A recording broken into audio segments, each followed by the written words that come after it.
Chama cha Walimu Tanzania, CWT, wajibu na haki. Naitwa Mwalimu Malegesi Kuyenga Buruya kutoka shule ya msingi Sokoni 1.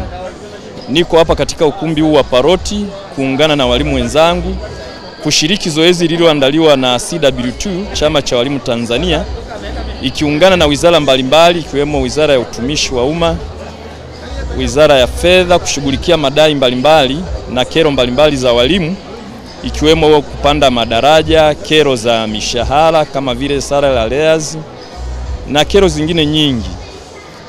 Hakika tumshukuru sana Rais wetu Mama Samia Suluhu Hassan ambaye ameweza kuifanya CWT iwe karibu na serikali, na kwa mara ya kwanza sasa nadhani mimi toka nianze kuwa mtumishi wa umma na katika chama chetu hiki cha walimu ndipo naiona sasa CWT ikifanya kazi kwa ukaribu sana na serikali na hata kuendelea kufanikiwa kuandaliwa kwa mpango huu. Tunayo imani kubwa kwa namna ambavyo viongozi wetu wamejipanga na kuhakikisha kwamba kero zetu zinatatuliwa leo.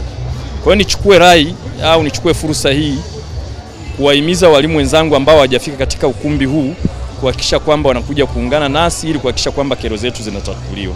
Kwa kiwango fulani tunaweza tukasema wamekuwa wakifanya, lakini kwa tukio hili tuwape hongera kwamba wamefanya jambo moja kubwa sana.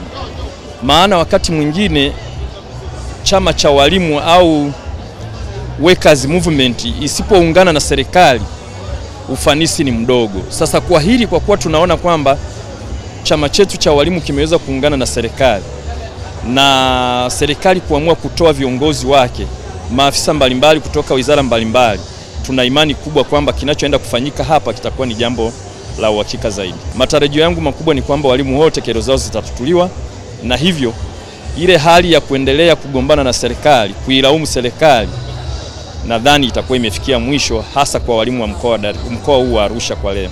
Lakini tuendelee kuwaunga mkono sisi kama walimu, maanake wakati mwingine walimu tumekuwa au watumishi mbalimbali tumekuwa zinapotokea fursa kama hizi hatujitokezi, na badala yake tunaendelea kuwalaumu viongozi wetu. Kwa hiyo neno langu au rai yangu kwa walimu wote kwamba tujitahidi tufike katika eneo hili.